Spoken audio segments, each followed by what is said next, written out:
Ladies and gentlemen, today I'm going to be helping you hit Unreal in Zero Build Ranked in Chapter 5. I'm going to dive into my gameplay and give you a look inside my mind and go over things like landing spots, ideal loadouts, proper ways to rotate, and most importantly, fighting techniques. Before we jump straight into the video, I want to thank Zoma for leaving a positive comment. I read every single comment, so if you want to be featured in the next video, make sure to leave a comment down below. You guys have been killing it on the likes on my videos lately, and I have no doubt that we're capable of hitting 200 likes on this video. Let's get straight into the video. I'm going to cover two different games I won, one being solos and the second being duos, and discuss every moment that was crucial in my ability to do well in those games. Jumping into the first game, we are in Gold 3, but even if you are a lower or higher rank, I promise you this will help. Let's talk about landing spots. Here's a screenshot on the screen. These two white circles that I've marked on the map are some of my favorite spots to land at. The spot at the bottom of the map has lots of chests, slurp barrels, and a launch pad on the edge of the map to rotate. On the other hand, we have ruined reels that has a vending machines for you to buy all the heals that you need, and also guarantees that you will pull the first zone, and because you're on the center of the map, likely to pull more than one. And if you don't pull, you will most likely have the easiest way to rotate to the next zone compared to those landing on the edge of the map. The only downside to the spot is it is likely that a lot of players will land here because it is such a central POI, but that is exactly why we're going to talk about fighting techniques so you can get better at fighting. So here I am landing at ruined reels, and notice that the first thing I'm trying to find is floor loot. I'm very careful because I know I'm so contested, but I see an AR, which is a great first gun to have because I can now grab it, take a high position, and possibly third party while everybody's fighting off spawn. I'm able to get the gun, I get on top of the roof, try to take some shots at people gliding around, but then I hear somebody grappling, and notice how I take this fight. Most players will try to run away because all they have is an AR in their inventory. However, he's trying to grapple up to me, which means he will be stuck in the grapple animation for quite some time. So instead of running and possibly being put at a worse position, I use my AR and simply hip fire and get a lot of free shots because, like I said, he was stuck in that animation. Now because of that, I have a grappler and I took his shotgun. We're starting out with some good loot. I loot around, make sure I get some shields and get pretty healthy, and then I hear another player and I spot him right in front of me around the wall. We are both holding our right peak advantage, which means no one here is at an advantage. For one of us to have an advantage over the other, one of us has to make a mistake and run out or take the better position by taking high ground. So I decided to mantle right above and have a bird's eye view on him, and I pull out my shotgun immediately in case he decides to mantle, and therefore I'd be able to take the first shot. He makes a crucial mistake and goes into that arc to the left, which gives me a full right peak advantage, and I will now have the first shot with that easy right peak. And to be honest, it wasn't the greatest player in the world. Now before we get into the next fight, let's talk about our loadout. There are very many great combinations for you to have in your loadout. Here's a screenshot of one of my favorite combinations. It is undeniable that the Frenzy Auto Shotgun specifically for Zero Build is the best shotgun in the game. Then I always take the Striker AR over the Nemesis, as it seems to offer overall better recoil control and a faster fire rate, which is much more preferable for Zero Build, especially now that you can add attachments and increase your mag size. Just try your best to make sure you find or add an optic to your AR. I generally try to stick to the first two. Then for your healing spot, anything like big bots, minis, even medkits are valuable this season. When I land at ruined reels, I know there's a guaranteed vending machines, and those exist around the entire map. For your mobility items, you either want to have the shockwaves as shown on the screenshot, but in most situations I would pick the grappler just because you can use it infinitely, whereas shockwaves obviously end up running out. And last, you need some sort of cover, which at the moment are bunkers, and they've actually finally been fixed, so definitely make sure you have all these items in your inventory. Now as I'm looting through ruined reels, I'm very careful because I'm almost certain that there's more people here, just from the base fact of seeing so many gliders when we first landed in. So I'm moving around really careful as I loot because I don't want to give up my advantage. So as I loot, I'm moving very carefully. This is when I get shot at. I'm not entirely sure where those shots are coming from, so the first initial instinct reaction was to take cover. Do not panic and try to use your grappler because you can and more likely will get beamed as you're trying to rotate. Cover first, then move. As I take cover, I realize I didn't really get hit that hard. I am on a heady watching this guy jumping around in the open. So I look for some shots as he's a free target in the middle of the air, and because I was able to get that initial crack, crack. Now I can grapple onto him and get really aggressive. It's important to try and get a health advantage before you get into that close range engagement, because taking a 50-50 is just outright not smart. So now we have 3 kills off spawn. We just need to make it into the end game. If you didn't already know, kills in the end game matter a lot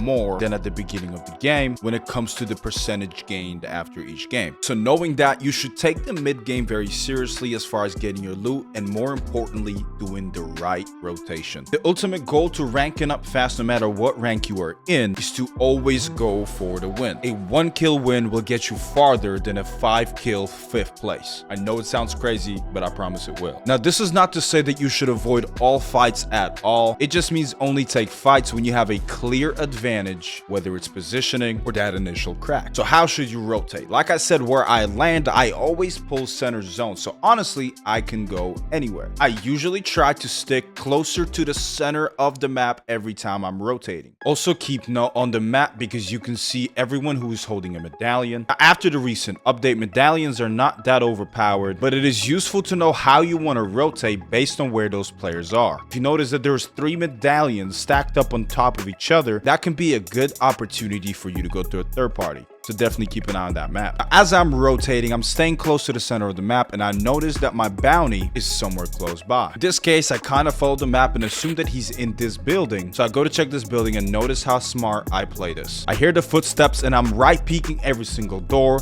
window, and making sure I can spot him before I make a move. Turns out he was on high ground, so I run inside to confuse him, then run back out to try and surprise him, but that didn't really work. Here's when I make a risky play that ends up paying off. A mantle on the other side of the house. Even though he's up there and he's looking at me, I'm spamming my shotgun, putting a lot of pressure on him because I know he's going to peek me. And he wasn't the greatest, so I was able to get him completely whited. So I keep hugging the wall and pre-firing him until I notice that he stops speaking and decides to heal. So that's when I decide to reload my gun because this shotgun takes forever to reload. He only popped 2 berries, which gave him about 15 shields, so I know he's very weak. So I know I have enough time to pop this mini and possibly even bait him to jump on me. Well, it worked because he jumps on me and I'm able to clean up the fight. Then as I keep on rotating, this guy shows up in a car, and instead of panicking, I take shots because if he is to get out, I want to make sure he knows that I will not back down from the fight. Asserting some confidence in the fight is very important, letting them know that I will be playing aggressively. But then I get a sense that he's panicking, so he keeps on driving and trying to get away, and I grapple onto him, get behind this rock to get a good peek, start beaming him through the car. As soon as I dealt over 100 damage, that was my sign to get overly aggressive. However, I noticed there's more players around the map driving, and it seems like he's found cover, and I don't know what kind of healing he might have, so I slow down and try to think about my situation. Then I spot a player in the open and notice how I wait to make sure I have good shots on him, and I'm able to get a crack. And immediately I pull out my grapple and get really aggressive. As I'm flying in, I keep note. I just got shot at from a different angle, so there is a third party on the way, so I have to finish this fight quick. It was an easy kill, but that third party was really doing some work. I do not prioritize the loot because this guy is definitely going to push me. He's also throwing clingers at me, which are very overpowered, so this is a good time to reposition because he will not hear me reposition because of those explosives. I'm able to get behind a tree and start popping my minis, and as I'm doing that, I'm right peeking to see what he's up to. I can now tell that he has no idea where I'm at because otherwise he would have already gotten super aggressive on me, and even though I'm weak, he is in the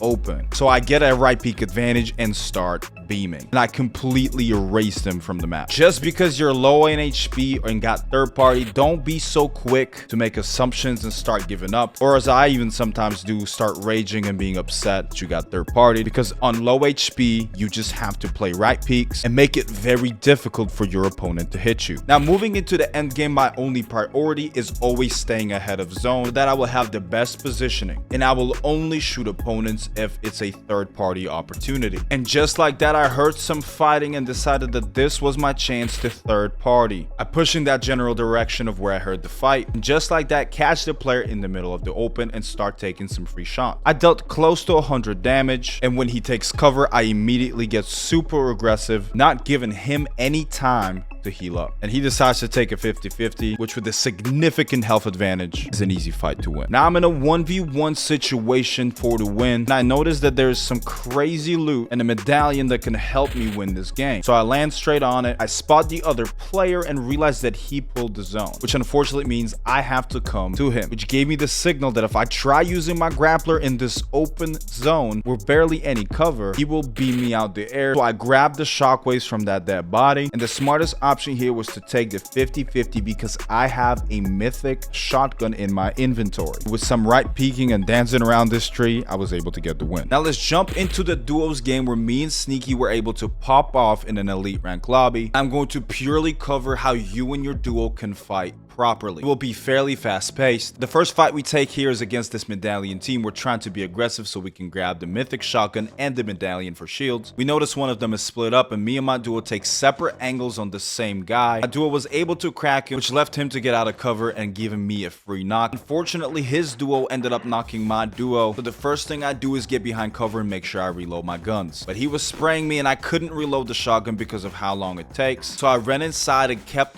running away from him. I have EMPs and my SMG is in fact reloaded, so while he's fully expecting for me to keep running away, I throw the EMPs and I'm able to get all his shield off. Now I just have to spray him with my SMG, and he completely did not expect that play. As we were looting, my teammate gets shot at and gets completely cracked, and as soon as I notice where the shots are coming from, I'm able to get a free crack because they're too busy focusing on my teammate, and he decides to grapple on my roof, and that was just an easy pick because I was much healthier than he was. After I get that first knock, notice how my teammate is not trying to heal up because he knows that the both of us have more health combined than the one solo. It's important to fight together even if one of you is low. So I take a 50-50 AR bloom battle, knowing that my teammate will be able to pick up the kill after I crack him, and that is exactly what happens. We notice that the duo is very split up because the teammate ended up driving away. So me and my teammate both shockwave on this guy and get really aggressive and are able to get the knock. We cracked his teammate while he was trying to get away, so I kept chasing him until I eventually got the kill. Now we're in the end game and my teammate ends up spotting a player. Him and the solo end up trading damage. My teammate now has to reload, so he plays safe, waiting for me to come in and clean up the fight because he cannot afford to peek. But because he dealt all that damage to the player, I was able to be the one to kill him. Now the circle is tiny and we spot these players in the bush. I was able to right peek this tree and destroy the first player, and I got aggressive on his duo, dealt a lot of damage, and unfortunately he knocks me, but my teammate's able to clean up the fight. Thankfully nobody ended up pushing us and we were able to get the res off. There's only 2 teams left. We notice one guy camping in a bush by himself, so we get aggressive on him. My teammate's able to get the knock while he's getting the finish. Notice how I reposition to make sure we can see if anybody else is trying to push us. I pull off a smart play by playing this heady and knowing that there's someone in this bush. I shockwave them out of the bush, putting them in a really bad position, and this one guy was just running up a hill in the open. I was able to get a free beam. Now we have this primal position and we are the only duo left in the game. My teammate kills the guy that I shockwaved earlier, and now there's only 1 player left. As long as we stick together, we should have no problems, and just like that we found him and were able to easily get the kill. What's important to get in duos is that as long as you play together, communicate, no matter what your health is, do the same thing together, you should be able to win 95% of your engagement. Just because you're able to crack one player on the other team, that doesn't give you the merit to push that team by yourself, because you have to worry about knocking the cracked player but also dealing with his teammate. So make sure you're constantly playing with your teammate. If your teammate is healing,